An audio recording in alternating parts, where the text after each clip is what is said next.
Disant qu'on avait un combat commun pour défendre les belles valeurs de notre agriculture. J'allais y venir, oui. Et le président était interpellé parce que moi-même je suis le président de la confrérie de la volaille de Bresse. Oui. Donc nous avons tous les deux une belle volaille. Bon, nous, en étant aussi un peu chauvin, on a la meilleure volaille du monde, la volaille de Bresse. Exactement. C'est fondamental, on disait ici, et c'est vrai que les confréries sont là, une vraie sauvegarde patrimoniale. On a vu la reconnaissance au patrimoine immatériel culturel.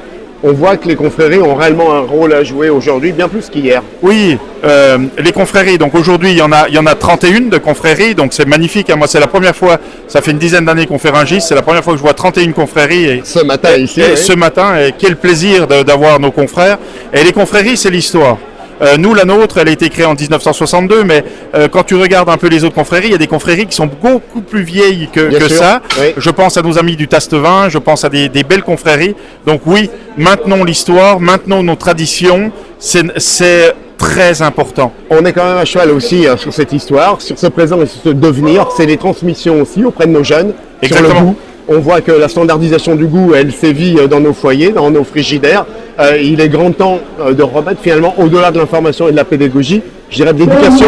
Oui, moi j'irais même plus loin. On est dans un système d'américanisation du goût et luttons contre ça. Maintenons nos petits restaurants de campagne, maintenons nos bistrots, maintenons nos restaurants. Luttons, la France c'est le pays de la gastronomie et préservons-la. Un grand merci, Rémi.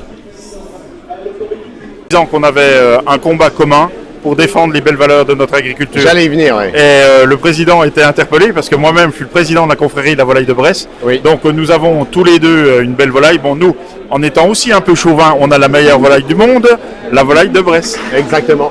C'est fondamental, on disait ici, et c'est vrai que les confréries sont là, une vraie sauvegarde patrimoniale. On a vu la reconnaissance au patrimoine immatériel culturel.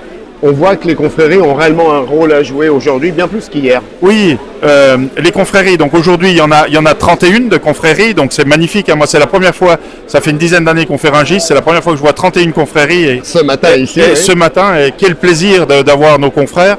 Et les confréries, c'est l'histoire.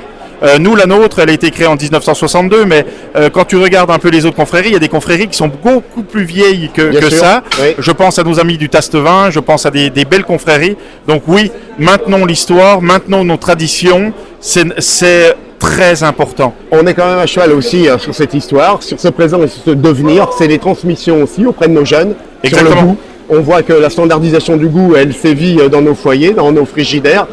Il est grand temps de remettre finalement, au-delà de l'information et de la pédagogie, je dirais de l'éducation. Oui, moi j'irais même plus loin. On est dans un système d'américanisation du goût et luttons contre ça. Maintenons nos petits restaurants de campagne, maintenons nos bistrots, maintenons